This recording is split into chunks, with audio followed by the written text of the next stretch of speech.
Hello guys. இவன் இருக்கான்ல, இவன் யார் வீட்டு செல்லக்குட்டின்லாம் தெரியாது. எங்கள் வீட்டு வாசலில் வந்து இருந்தான். சரி கொஞ்ச நேரம் எப்போவும் இருந்துட்டு போடுவான் போல் அப்படின்னு நினச்சிட்டு நாங்கள் விட்டுட்டோம். ஆனால் நாங்கள் கடைக்கு போகிறோம். அது என்னவோ எங்கள் வீட்டில் உள்ளவன் மாதிரியே அவன் எங்களை கூட்டிகிட்டே போகிறான்.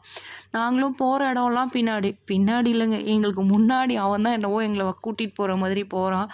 திரும்ப அதுக்கப்புறம் நாங்கள் வர்றோமான்னு திரும்பி வர பார்த்துக்குறான். நாங்களும் பயந்து கொஞ்சம் தூரம் பத்திலாம் விட்டோம், வராத அப்படின்னு சொல்லிட்டு கேட்கல.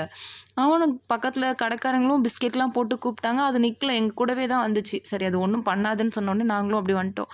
வீட்டுக்கு வந்ததுக்கப்புறம் என்னென்னா வந்து கேட்குள்ளே தலையை கொடுத்து மாட்டிக்கிட்டான். போச்சுடா அன்னைக்கு அப்படின்னு நினச்சிட்டு இருந்தா ஒரே சவுண்டு, வெளியில் வாங்க வாங்க வாங்கன்னு கத்துற மாதிரி கத்துறான். சரின்னு சொல்லிட்டு நாங்களும் வெளியில் போய் கேட்டை ஓப்பன் பண்ணிட்டு வெளில போகிறோம். எங்களுக்கு முன்னாடி அவன் வெளில வரான். தலையை உள்ளே கொடுத்து அவனால் வெளியில் எடுக்க முடிஞ்சுது. அவனே வெளியில் எடுத்து வந்துட்டான். சரி அப்போது ஒரு வேளை பசி இருக்கும், அதனால கூட இவன் இப்படி வருவானா இருக்கும் அப்படி சொல்லிட்டு நாங்கள் அன்றைக்கி வீட்டில் மீன் குழம்பு தான், நான்வெஜ்ஜுங்கிறதுனால சாப்பிடுவானேன்னு சொல்லிட்டு குழம்பு வச்சு சாப்பாடு எடுத்துகிட்டு வந்து கொடுத்து பார்க்குறேன். சாப்பிடவே இல்லை. சரி கொஞ்ச நேரம் அப்போ நின்றுட்டு போவான், பசிச்சதுன்னா சாப்பிடுவாங்களான்னு கொஞ்ச நேரம் சாப்பாடு அங்கேயே வச்சுட்டு நானும் வந்துட்டேன். அவன் சாப்பிடவும் இல்லை. வீட்டுக்குள்ளே ஏன் வரலனா, அவன் கழுத்தில் காலர் வேறு இருந்துச்சு. சப்போஸ் யார் வீட்டில் உள்ளதுன்னு எங்களுக்கு தெரியல. நம்ம வீட்டுக்குள்ளே வச்சுருந்தோன்னா அவங்க ஏதாவது எங்கள் வீட்டு நாய்க்குட்டியை பிடிச்சி வச்சுக்கிட்டாங்கன்னு சொல்லிடக்கூடாதுன்னு ஒரு பயம் வேறு. அதனால் நாங்கள் வெளியிலே விட்டோம். அது வெளியில் நின்று ஒரே சவுண்டு கத்திக்கிட்டே தான் இருந்தது.